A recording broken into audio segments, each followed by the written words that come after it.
Bismillahirrahmanirrahim. Assalamu alaikum students. This is Adnan Qureshi, your physics teacher. Welcome to my YouTube channel Science Groomer.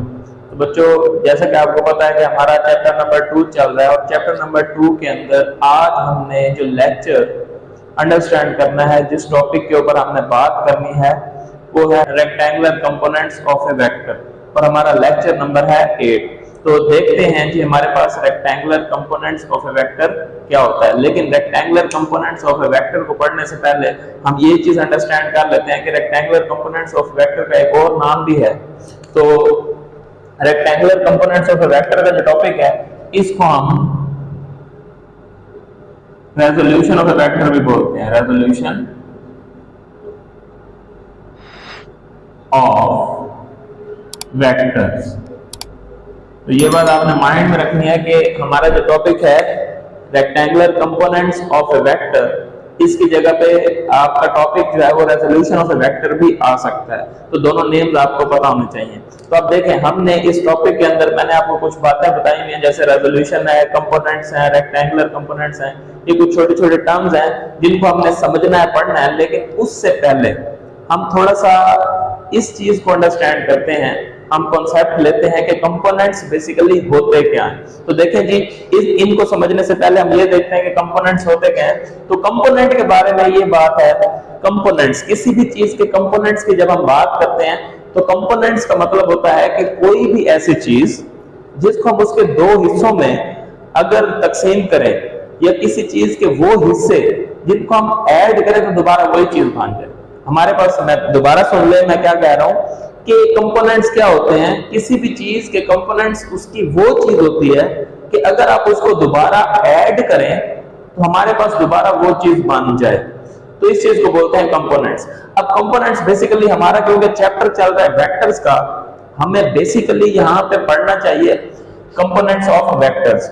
लेकिन deep understanding के लिए, चीज को समझने के लिए, क्लियर करने के लिए पहले हम कंपोनेंट्स की बात करें। किस चीज के कंपोनेंट्स की बात करेंगे? स्केलर्स की। स्केलर्स के कंपोनेंट्स की बात करने के बाद फिर हम अंडरस्टैंड करेंगे कि वेक्टर्स के कंपोनेंट्स क्या होते हैं। तो देखिए, सबसे पहले हम देखते हैं कि what are the components of scalars. अब यहाँ तो फॉर एग्जांपल मैंने आपके सामने 8 लिया होगा। अब इस 8 के अगर मैं कंपोनेंट्स बनाऊं तो 8 के जो कंपोनेंट्स बनेंगे वो मेरे पास क्या होंगे? 1 प्लस 7, ये भी 8 के कंपोनेंट्स हो सकते हैं। देखिए, अगर हम 1 और 7 को ऐड करें तो दोबारा 8 बनेगा। इसी तरह 2 प्लस 6, ये भी 8 के कंपोनेंट्स हो सकते हैं। इसी तरह 3 प्लस 5, ये भी 8 के कंपोनेंट्स हो सकते हैं। इसी तरह 4 प्लस 4, ये भी 8 के कंपोनेंट्स हो सकते हैं। अब हम कहते हैं कि क्या इनके अलावा और 8 के कंपोनेंट्स बन सकते हैं? तो हम कहते हैं जी 5 प्लस 3। तो आप में से कुछ बच्चे कहेंगे कि ये कैसे पॉसिबल है? 3 प्लस 5 हो या 5 प्लस 3 हो तो एक ही बात होती है, इसमें कोई इतना ज्यादा डिफरेंस तो नहीं है। तो इसका मतलब है बस, अब ज्यादातर बच्चे कहेंगे कि 8 के सिर्फ यही 4 कंपोनेंट्स हो सकते हैं, इसके अलावा और कंपोनेंट्स नहीं बन सकते। लेकिन अगर आप थोड़ा सा गौर से देखें तो 7.5 प्लस 0.5, अगर इन दोनों को देखें तो इन दोनों को भी अगर हम ऐड करें तो दोबारा हमारे पास क्या बनेगा? 8 बनेगा। इसका मतलब ये हुआ कि अगर आप इस तरह से पॉइंट्स की फॉर्म में कंपोनेंट्स बनाते जाएं तो हमारे पास इनफाइनाइट कंपोनेंट्स बन सकते हैं। कितने कंपोनेंट्स? Infinite components. तो अब यहां से आपको क्या समझ आई कि कोई भी आपके पास अगर स्केलर हो, आप उसके कंपोनेंट्स बनाएं तो उस स्केलर के इनफाइनाइट कंपोनेंट्स बन सकते हैं। जितने मर्जी आप कंपोनेंट्स बनाना चाहें आप बना सकते हैं। तो यहां से एक बात तो आपको ये क्लियर हो गई कि स्केलर के जो कंपोनेंट्स हैं वो इनफाइनाइट कंपोनेंट्स आप बना सकते हैं इस तरह से।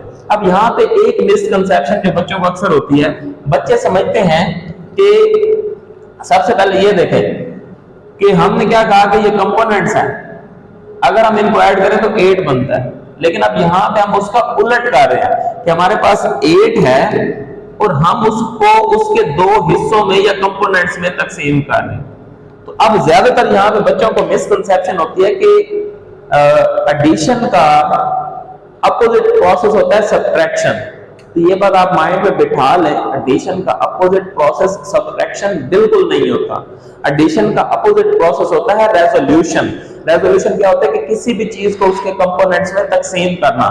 जैसे यहाँ पे हमने 8 को उसके कंपोनेंट्स में डिवाइड किया है, तो ये बात याद रख लें कि एडिशन का अपोजिट प्रोसेस, जैसे हम इन दोनों को मिलाएं तो 8 बनता है। आप 8 को रेजोल्यूट करें, उसकी रेजोल्यूशन करें तो 1 और 7 या 2 और 6 या जो भी उसके कंपोनेंट्स बनते हैं।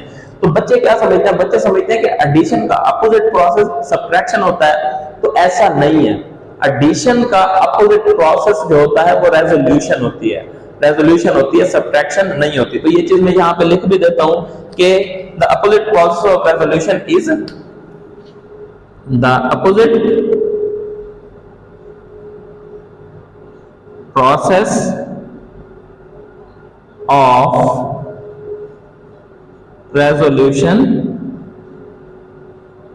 opposite process of addition is resolution। तो देखें जी, अब ये बात आपने याद रखनी है कि एडिशन का प्रोसेस रेजोल्यूशन होती है, सब्ट्रैक्शन नहीं होती। अब जहां से आपको ये तो समझ आ गई कि रेजोल्यूशन क्या होती है और जो है रेजोल्यूशन के अलावा कंपोनेंट्स क्या होते हैं, लेकिन ये बात अभी हमने समझी है स्केलर्स के लिए। अब यही बात हम समझते हैं वेक्टर्स के लिए कि वेक्टर्स की रेजोल्यूशन क्या होती है और वेक्टर्स के कंपोनेंट्स क्या होते हैं। तो देखिए फॉर एग्जांपल ये हमें एक वेक्टर गिवन है, हम कहते हैं कि इसके कंपोनेंट्स बनाओ, तो हम फॉर एग्जांपल इसके दो कंपोनेंट्स बना सकते हैं, एक ये और दूसरा ये। तो देखें ये B और C, मैं कह देता हूं B और C जो है ये इस A के क्या है? कंपोनेंट्स है। अब सिर्फ ये दो कंपोनेंट्स नहीं बना सकते, हम और भी कंपोनेंट्स बना सकते हैं। फॉर एग्जांपल मैं कहता हूं ये मेरा B वेक्टर है और ये मेरा A वेक्टर है, तो ये B और C, तो ये दोनों भी A के कंपोनेंट्स हो सकते हैं। इसी तरह ये भी इसके कंपोनेंट्स हो सकते हैं, A, B और C। अब यहां से हमने क्या नतीजा निकाला कि वेक्टर के कंपोनेंट्स भी इनफाइनाइट हो सकते हैं। मतलब हम जो वेक्टर्स हैं उनको उनकी डायरेक्शन चेंज करते रहे तो उनके कंपोनेंट्स भी इनफाइनाइट हो सकते हैं। मतलब जिस तरह स्केलर्स के कंपोनेंट्स इनफाइनाइट हो सकते हैं, इसी तरह वेक्टर के कंपोनेंट्स भी इनफाइनाइट हो सकते हैं। लेकिन अगर मैं यहां पे एक कंडीशन लगा दूं, कोई कंडीशन लगा दूं, फिर क्या होगा? जैसे मिसाल के तौर पर पहले मैं स्केलर्स की बात करता हूं।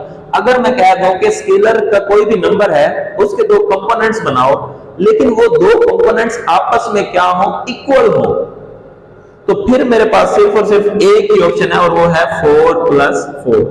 इसके अलावा कोई भी कंपोनेंट ऐसा नहीं हो सकते जो आपस में इक्वल हो। तो क्या हुआ कि जैसे ही मैंने कंडीशन लगाई, मैंने कहा कि ऐसे कंपोनेंट्स बनाओ जो आपस में इक्वल हो, तो वो सिर्फ दो ही पॉसिबल थे कि हमारे इसके अलावा कोई और कंपोनेंट्स नहीं बन सकते थे। बिल्कुल सेम ऐसे अगर हम वेक्टर्स की बात करें कि ऐसे कंपोनेंट्स बनाओ वेक्टर के जो एट राइट एंगल हो, या एक दूसरे के ऊपर परपेंडिकुलर हो, या एक दूसरे के ऊपर एट राइट एंगल परपेंडिकुलर, या एक दूसरे के ऊपर रेक्टेंगुलर कंपोनेंट्स हो, रेक्टेंगुलर कंपोनेंट्स।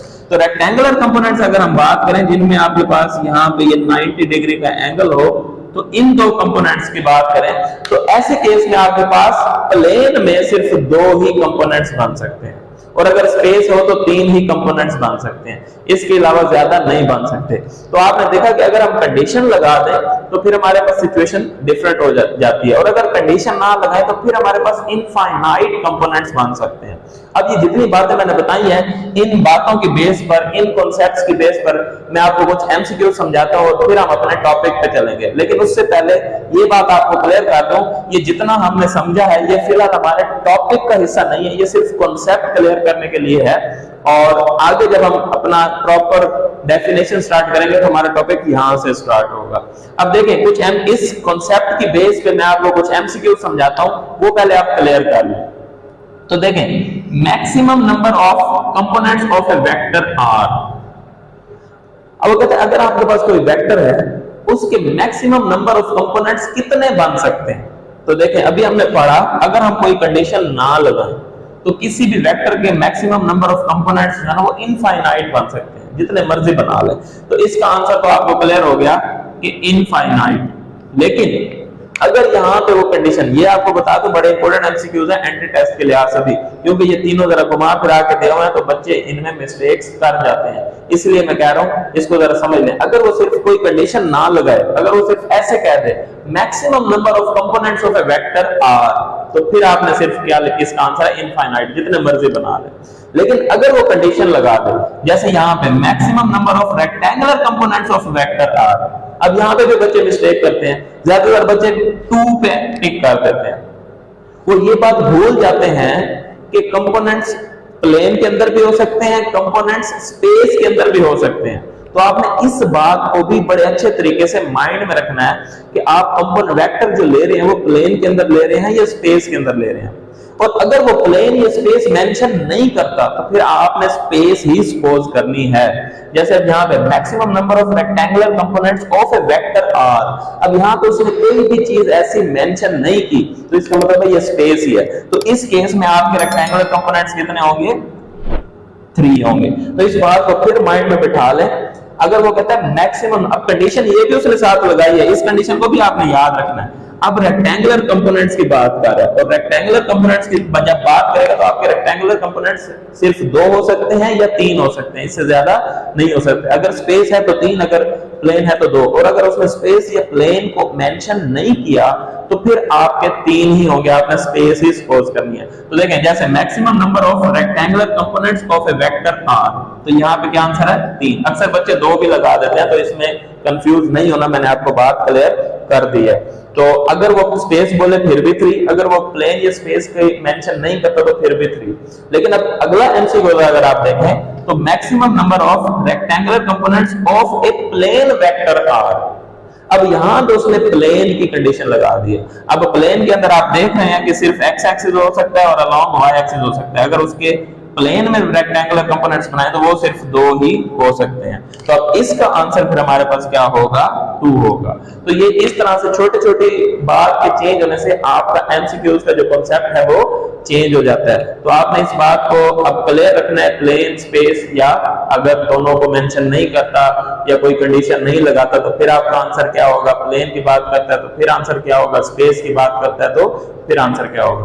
तो चलें जी, अब हम चलते हैं अपने टॉपिक की तरफ। अब तक मैंने जितना बताया है ये हमारे टॉपिक का हिस्सा नहीं है, सिर्फ कॉन्सेप्ट क्लियर करने के लिए था, या फिर आपके एमसीक्यू इंपॉर्टेंट है एंटी टेस्ट के लिहाज से भी, वैसे भी, तो इनको आपने अच्छी तरह से देख लेना है। तो अब हम चलते हैं कि हमारे रेजोल्यूशन क्या होती है, कंपोनेंट्स क्या होते हैं और रेक्टेंगुलर कंपोनेंट्स क्या होते हैं। रेजोल्यूशन को पढ़ाने से पहले मैं आपको कंपोनेंट्स को क्लियर करता हूं। तो देखें, अब कंपोनेंट्स की अगर हम डेफिनेशन करें तो किसी भी वेक्टर के कंपोनेंट्स क्या होंगे, तो हम कहेंगे इफेक्टिव वैल्यू ऑफ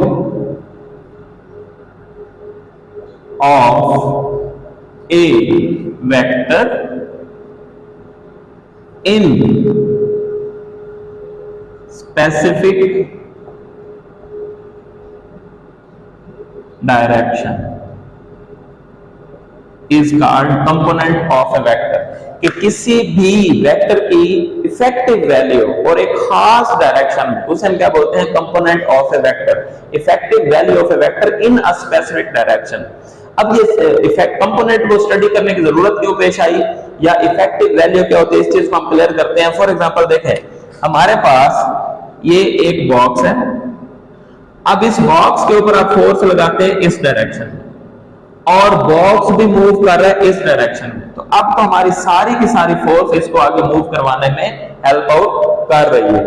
लेकिन अगर, तो अब हमारी सारी फोर्स ही इफेक्टिव है और सारी फोर्स ही हमारा कंपोनेंट है, पूरी की पूरी फोर्स को हम कंसीडर करेंगे। लेकिन अगर ऐसा हो जाए कि ये फोर्स अलोंग एक्स एक्सिस इस डायरेक्शन में लगने की बजाय अगर यूं लगे, वही फोर्स अगर यूं लगे, और लेकिन फिर भी हमारा ऑब्जेक्ट किधर मूव कर रहा हो? एक्स एक्सिस के अलोंग इस डायरेक्शन में मूव कर रहा हो, तो फिर आपकी ये सारी की सारी फोर्स इस ऑब्जेक्ट को आगे मूव करवाने में यूज नहीं होती। ये बात अपने माइंड में बिठा ले अच्छी तरह से कि जब आपकी फोर्स इस डायरेक्शन में लग रही हो तो आपका ऑब्जेक्ट इस डायरेक्शन में मूव कर रहा हो, तब आपकी की सारी फोर्स इस ऑब्जेक्ट को आगे मूव करवाने में यूज नहीं होती। फिर अब आपको क्या करना पड़ेगा, फिर आपको इस फोर्स की रेजोल्यूशन करनी पड़ेगी, और रेजोल्यूशन करने के बाद फिर आप जब देखोगे तो इसका अब एक कंपोनेंट बनेगा Fy और एक कंपोनेंट बनेगा Fx। अब सिर्फ वो कंपोनेंट जो अलोंग एक्स एक्सिस है, जिस डायरेक्शन में आपका ऑब्जेक्ट मूव कर रहा है, वो कंपोनेंट इफेक्टिव भी होगा और वही कंपोनेंट सिर्फ ऑब्जेक्ट को आगे मूव करने में अपना पार्टिसिपेट करेगा। जो वर्टिकल कंपोनेंट है वो पार्टिसिपेट नहीं करेगा। तो अब इस केस में आपका इफेक्टिव कंपोनेंट कौन सा है, Fx है। तो यही कंपोनेंट क्या है, इस फोर्स का कंपोनेंट है। तो अब देखें, effective value of a vector in specific direction is called components of a vector। अब हम बात करते हैं कि रेजोल्यूशन ऑफ ए वेक्टर क्या होती है। तो रेजोल्यूशन सिंपल है कि किसी भी वेक्टर को उसके कंपोनेंट्स में तकसीम करने का जो प्रोसेस है, रेजोल्यूट करने का जो प्रोसेस है, उसे हम बोलते हैं रेजोल्यूशन। तो क्या है रेजोल्यूशन, क्या है, द प्रोसेस ऑफ, हमारे पास होती है जी the process of resolving a vector, the process of resolving a vector into its components is called resolution। तो अब ये हमारे पास हो गई रेजोल्यूशन के कोई भी वेक्टर है उसको उसके हिस्सों में तकसीम करने का जो अमल है, the process of resolving a vector into its components is called resolution। अब हम चलते हैं कि हमारे पास रेक्टेंगुलर कंपोनेंट्स क्या होते हैं।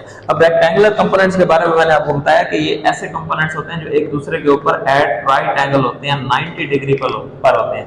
इस तरह के कंपोनेंट्स को हम बोलते हैं रेक्टेंगुलर कंपोनेंट्स। तो अब रेक्टेंगुलर कंपोनेंट्स क्या होते हैं, जो एक दूसरे के ऊपर परपेंडिकुलर होते हैं, और अगर प्लेन में होंगे तो 2 होते हैं, और अगर स्पेस में होंगे तो 3 होंगे। तो अब इसकी डेफिनेशन हम समझ लेते हैं। वो कहता है जी, it is usually convenient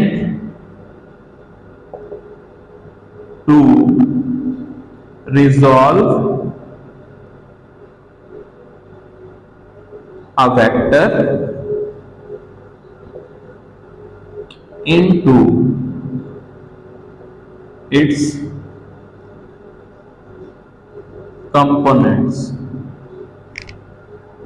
which are perpendicular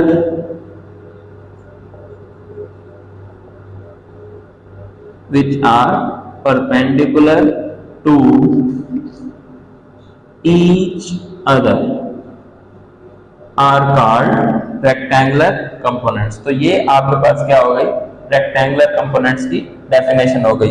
अब ये बात भी आप यहाँ पे अपने माइंड में बिठा लें कि अगर हमारे पास होगा प्लेन, या प्लेन के अंदर जो वेक्टर होगा जिसे हम प्लेन वेक्टर भी बोलते हैं, तो अगर होगा प्लेन वेक्टर तो उसके जो रेक्टेंगुलर कंपोनेंट्स होंगे वो कितने होंगे, 2 होंगे।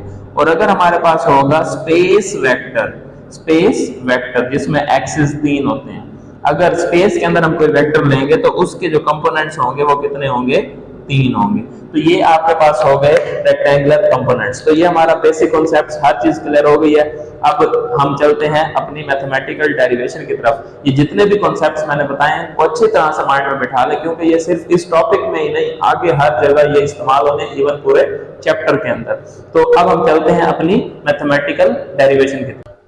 चलें जी, तो अब हम चलते हैं मैथमेटिकल डेरिवेशन की तरफ। और मैथमेटिकल डेरिवेशन में मैंने आपको वो जो पीछे जितना कुछ पढ़ा दिया और उसमें जिस तरह से मैंने हेडिंग्स दी हैं, आपने वो सारी हेडिंग्स देनी है, वो सारा कुछ लिखना है, और उसको लिखने के बाद आपने जो हेडिंग देनी है वो आपने देनी है एक्सप्लेनेशन की हेडिंग।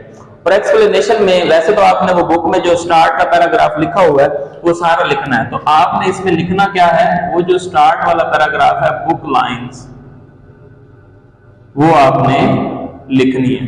लेकिन उससे पहले मैं जो कुछ इस डायग्राम में आपको एक्सप्लेन करूंगा वो सारा कुछ बुक में भी लिखा हुआ है और वही आपने लिखना है। तो देखिए, फॉर एग्जांपल मैं यहां पर एक वेक्टर लेता हूं और ये वेक्टर मैं ए ले लेता हूं, और जिस पॉइंट पर ये वेक्टर एंड हो रहा है उस पॉइंट को मैं पी कह देता हूं। अब ये मेरे पास वेक्टर है अब मैंने क्या करना है, इसकी करनी है रेजोल्यूशन। रेजोल्यूशन करके इसमें क्या बनाने हैं, कंपोनेंट्स, जो हमने कहा था rectangular components of a vector.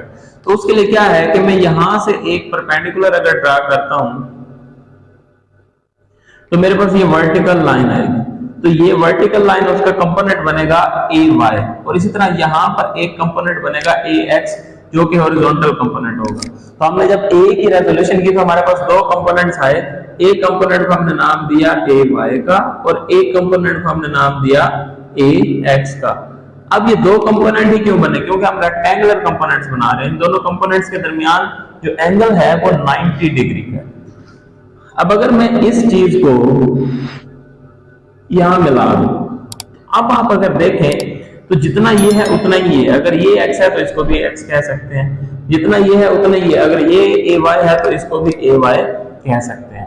अब जिन जिन पॉइंट्स पर ये मिल रहे हैं उन पॉइंट्स को हम नेम दे देते हैं। इस पॉइंट को फॉर एग्जांपल हम m कह देते हैं, इस पॉइंट को हम n कह देते हैं, और ये हमारा ओरिजिन है O।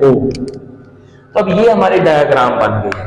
तो अब ये जो कुछ मैंने इस डायग्राम को बनाते हुए आपको समझाया है वो सारा कुछ आपने पहले पैराग्राफ एक्सप्लेनेशन की हेडिंग में लिख देना है। अब यहाँ पे आप लोगों ने एक बात पढ़ी हुई है कि जब भी हमारे पास जो कंपोनेंट्स होते हैं किसी भी वेक्टर के, जब हम उन कंपोनेंट्स को ऐड करते हैं तो हमारे पास ओरिजिनल वेक्टर आ जाता है। इस तरह हमारे पास यहाँ पे दो कंपोनेंट्स हैं, एक कंपोनेंट हमारे पास है ax और एक कंपोनेंट हमारे पास है ay। अब इन दोनों कंपोनेंट्स को ax और ay को ऐड करेंगे तो हमारे पास ओरिजिनल वेक्टर a आएगा। तो हमारे पास क्या आ जाएगा, ओरिजिनल वेक्टर a। अब आपको पता है ये वेक्टर है और इसके जो कंपोनेंट्स हैं वो भी वेक्टर के फॉर्म में होंगे। तो हम क्या करेंगे, या तो वेक्टर में रिप्रेजेंट करने के लिए इनके ऊपर ऐसे एरो हेड लगा देंगे, और अगर हम एरो हेड नहीं लगाते तो फिर हमें इनके साथ क्या लिखना पड़ेगा, i और j। तो देखिए हमने पढ़ा हुआ है कि y एक्सिस की डायरेक्शन बताने के लिए जो यूनिट वेक्टर हम यूज करते हैं वो कौन सा यूनिट वेक्टर होता है, वो होता है j यूनिट वेक्टर। और x एक्सिस की डायरेक्शन बताने के लिए जो यूनिट वेक्टर हम यूज करते हैं वो कौन सा यूनिट वेक्टर होता है, i यूनिट वेक्टर। तो अब x कंपोनेंट के साथ हम लगा देंगे i यूनिट वेक्टर और y कंपोनेंट के साथ हम लगा देंगे j यूनिट वेक्टर। तो अब ये हमारा वेक्टर क्या हो गया, कंप्लीट, क्योंकि वेक्टर के अंदर मैग्नीट्यूड के साथ साथ डायरेक्शन का बताना भी जरूरी होता है। तो जब हमने उनकी डायरेक्शन बताई और कंपोनेंट्स को ऐड किया तो हमारे पास क्या आ गया, ओरिजिनल वेक्टर आ गया। अब हमारा आज का टॉपिक क्या है, हमने उस वेक्टर के रेक्टेंगुलर कंपोनेंट्स फाइंड करने हैं, और उसके रेक्टेंगुलर कंपोनेंट्स दो होते हैं, एक x कंपोनेंट और एक y कंपोनेंट। तो सबसे पहले हम फाइंड करते हैं x कंपोनेंट। तो x कंपोनेंट, तो देखें जी x कंपोनेंट फाइंड करना है और हमारे पास ये ट्रायंगल क्या बन रही है, OMP। तो हम कह देते हैं इन ट्रायंगल OMP। अगर हमारे पास ट्रायंगल OMP है तो उसके अंदर हमारे पास हम लेते हैं cos। तो देखिए क्योंकि हमने x कंपोनेंट के अंदर हमारा cos इन्वॉल्व होता है तो हम cos थीटा लेते हैं, और यहाँ पर ये याद रखना हमारा जो एंगल है ये वाला, ये थीटा एंगल। तो देखें जी अब हम यहाँ पे फाइंड करते हैं cos थीटा। आपको पता है कि cos थीटा जो है ये इक्वल होता है बेस ओवर हाइट। अब अगर हम देखें तो बेस हमारी जो है वो किसके इक्वल है, OM के। तो ये ऊपर आ गया OM, और जो हाइट है वो किसके इक्वल है, OP के। तो नीचे आ गया OP। अब देखिए OM जो है वो किसके इक्वल है, AX के, और OP जो है वो किसके इक्वल है, A के। अब देखिए ये A इधर डिवाइड हो रहा होगा, क्या क्या cos थीटा से मल्टीप्लाई हो जाएगा, तो हमारे पास जो चीज बनेगी वो बनेगी AX is equal to A cos theta. तो इस तरह से हमारे पास इस वेक्टर का x कंपोनेंट आ गया, इसको हम नाम दे देते हैं इक्वेशन 1 का। अब इसी तरह जाहिर बात है हमने x कंपोनेंट फाइंड कर लिया, अब हमें फाइंड करना है y कंपोनेंट। तो y कंपोनेंट फाइंड करने के लिए हम क्या करेंगे, हम हेडिंग देंगे y कंपोनेंट। तो देखें जी y कंपोनेंट फाइंड करने के लिए हम यूज करें, क्योंकि इसमें परपेंडिकुलर है और आपको पता है परपेंडिकुलर किस में आता है, साइन में आता है। तो y कंपोनेंट फाइंड करने के लिए हम साइन थीटा फाइंड करेंगे। तो हम क्या करेंगे, इसमें भी हमारी ट्रायंगल वही है, तो हम कहेंगे इन ट्राइंगल OMP। हमारी जो ट्राइंगल OMP है उसके अंदर हमने फाइंड करना है साइन थीटा, तो हम कहेंगे sine theta is equal to perpendicular over height. अब हमारा जो परपेंडिकुलर है देखें वो किसके इक्वल है, MP के, और हाइट किसके इक्वल है, OP के, तो ये आ गया OP। अब यहां पे अगर आप देखें तो MP किसके इक्वल है, AY, और OP किसके इक्वल है, A के। तो देखें A इधर अब डिवाइड और उधर जाके क्या हो जाएगा, मल्टीप्लाई, तो हमारे पास क्या चीज बन जाएगी, AY is equal to A sine of theta. तो देखें जी इस तरह से हमारे पास क्या आ गया, उसका y कंपोनेंट आ गया। तो देखिए इस तरह से हमने क्या किया कि उस वेक्टर के रेक्टेंगुलर कंपोनेंट्स जो है वो हमने फाइंड आउट कर लिए, और जो कुछ मैंने डायग्राम में एक्सप्लेन किया वो आपने एक्सप्लेनेशन की हेडिंग में और आपने उसका फुल वेक्टर लिखना है, और उसके बाद ये हेडिंग्स दे के आपने मैथमेटिकल डेरिवेशन कर लेनी है। अब ये जितना कुछ हमने अभी अंडरस्टैंड किया इससे रिलेटेड कुछ MCQs है, हम पहले वो समझ लेते हैं। तो देखें जी वो कहता है at what angle AX is equal to AY। तो देखें सिंपल सी बात है, हमने देखना है कि किस एंगल पर AY की जो वैल्यू आती है वही AX की वैल्यू आती है। तो हम क्या करेंगे, देखें इसके अंदर थीटा की जगह पे पुट करेंगे 45 और इसके अंदर थीटा की जगह पुट करेंगे 45। तो हम देखेंगे इन दोनों केसेस में हमारा जो आंसर आएगा वो सेम आएगा।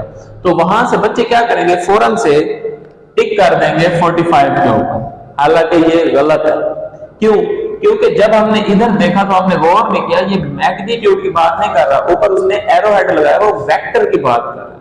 और जब वेक्टर की बात कर रहा हो तो आप 45 तो सिर्फ मैग्नीट्यूड बताएगा, डायरेक्शन तो बताएगा ही नहीं। जब वेक्टर हो तो हमारा दोनों वेक्टर्स का इक्वल होने के लिए कंडीशन क्या है कि उनका मैग्नीट्यूड भी इक्वल हो और उनकी डायरेक्शन भी इक्वल हो।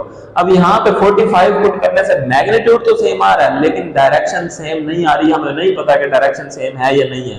तो इस तरह की सिचुएशन में आपने जो आंसर टिक करना है वो है इम्पॉसिबल। हाँ, अगर वो इसी एमसीक्यूज को थोड़ा सा इस तरह से देता है, at what angle magnitude of AX is equal to magnitude of AY। अब यहाँ पे भी बच्चे क्या करेंगे, यही गलती करेंगे कि फौरन से 45 पुट करेंगे cos थीटा में और 45 पुट करेंगे sin थीटा में और आंसर सेम आएगा और फौरन से 45 को टिक कर देंगे। हालांकि यहाँ पे सिर्फ 45 नहीं 130 भी अगर आप पुट करके देखेंगे ना इसमें थीटा की जगह, तब भी आपके पास वैल्यू सेम आएगी। 225 भी पुट करके देखेंगे तब भी वैल्यू सेम आएगी। 315 भी पुट करके देखेंगे तब भी वैल्यू सेम आएगी, क्योंकि यहां पे अगर हम देखें तो पहले क्वाड्रेंट के अंदर 45 का एंगल, अगर हम 135 को भी देखें तो 90 के बाद यहां से लेके यहां तक ये जो बन रहा है वो 45 भी बन रहा है। अगर हम इधर देखें तो 180 यहां से यहां तक 180 और आगे का जो बन रहा है वो रिमेनिंग 45 ही बन रहा है। तो इधर अगर हम देखें तो यहां से लेके यहां तक ये 270 और रिमेनिंग जो ये वाला है 45 ही बन रहा है। अगर हम देखें तो ये सारे एंगल्स ही अपने अपने क्वाड्रेंट के अंदर 45 के बन रहे हैं। मतलब ये सारे एंगल्स क्या करेंगे, AX का मैग्नीट्यूड और AY का मैग्नीट्यूड सेम देंगे।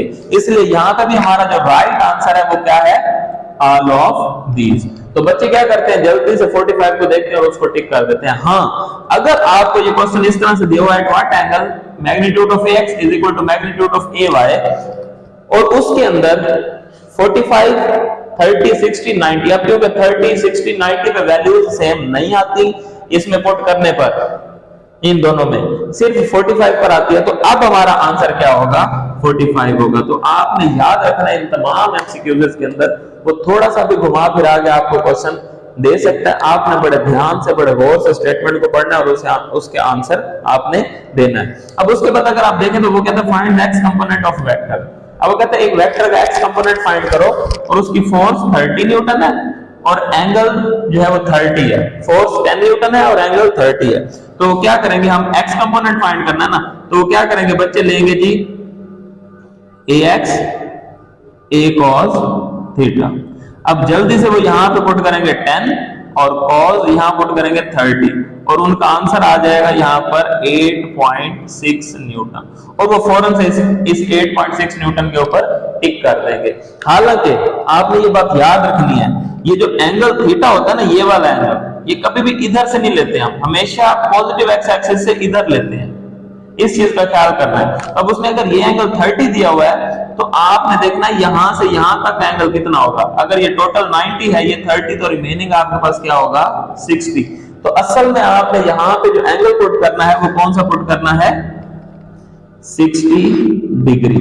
जब आप 60 डिग्री का एंगल पुट करके वैल्यू फाइंड आउट करोगे तो आपका जो आंसर आएगा वो आएगा 5 न्यूटन। तो अब यहाँ पे आपका सही आंसर कौन सा है 5 न्यूटन। तो बच्चे क्या गलती करते हैं, ये एंगल पुट करके फौरन से जो है ना वैल्यू निकाल के 8.6 पे टिक कर देते हैं। तो इस तरह से आपने देखना है, ये एंटी टेस्ट के बड़े इंपॉर्टेंट क्वेश्चन है, इसमें छोटी छोटी जो मिस्टेक्स हैं, छोटे छोटे जो पॉइंट्स हैं, इनको अपने ख्याल से देखना है और इसका प्रॉपर आंसर करना है। तो चलिए जी, अब तक हमने क्या पढ़ा था कि अगर हमारे पास कंपोनेंट्स हो तो उन कंपोनेंट से हम ओरिजिनल वेक्टर किस तरह से बनाते हैं।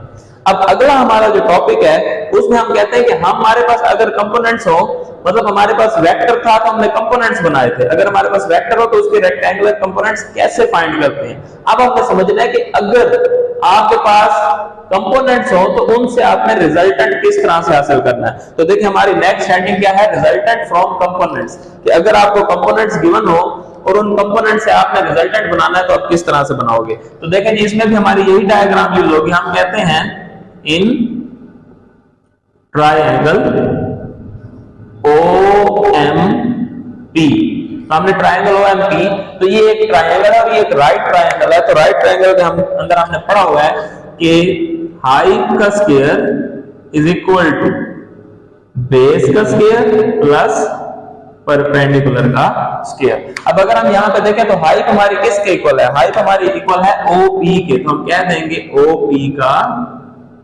स्क्वायर, और बेस हमारी किसके इक्वल है OM, तो हम कह देंगे OM का स्क्वायर प्लस, और P हमारा OP किसके इक्वल है OP, तो ये हमारे पास P परपेंडिकुलर अपना ये हाइट हो गई, बेस हो गई, और परपेंडिकुलर हमारा किसके इक्वल है MP का स्क्वायर। तो अब अगर हम देखें तो हमारे पास ये जो OP है ये किसके इक्वल है A के, और OM जो है ये किसके इक्वल है AX के, और MP जो है ये किसके इक्वल है AY के, और ऊपर इनके स्क्वायर वैसे, और इधर हमारा स्क्वायर नहीं आएगा क्योंकि यहाँ पे हम क्या ले रहे हैं स्क्वायर रूट। तो देखिए ये हमारा ओरिजिनल वेक्टर आ गया, और ये वेक्टर किस फॉर्म में आया है मैग्नीट्यूड की फॉर्म में, इसलिए हम इसके ऊपर वेक्टर का साइन नहीं लगाएंगे।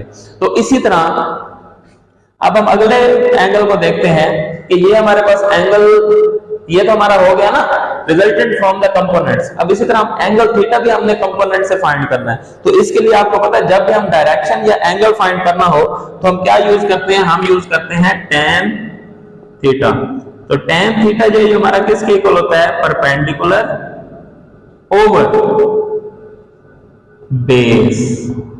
tan थीटा किसके इक्वल होता है परपेंडिकुलर ओवर बेस के। अब यहां पे आप देखें तो हमारा परपेंडिकुलर जो है वो किसके इक्वल है, तो परपेंडिकुलर हमारा इक्वल होगा जी ये MP ओवर OM।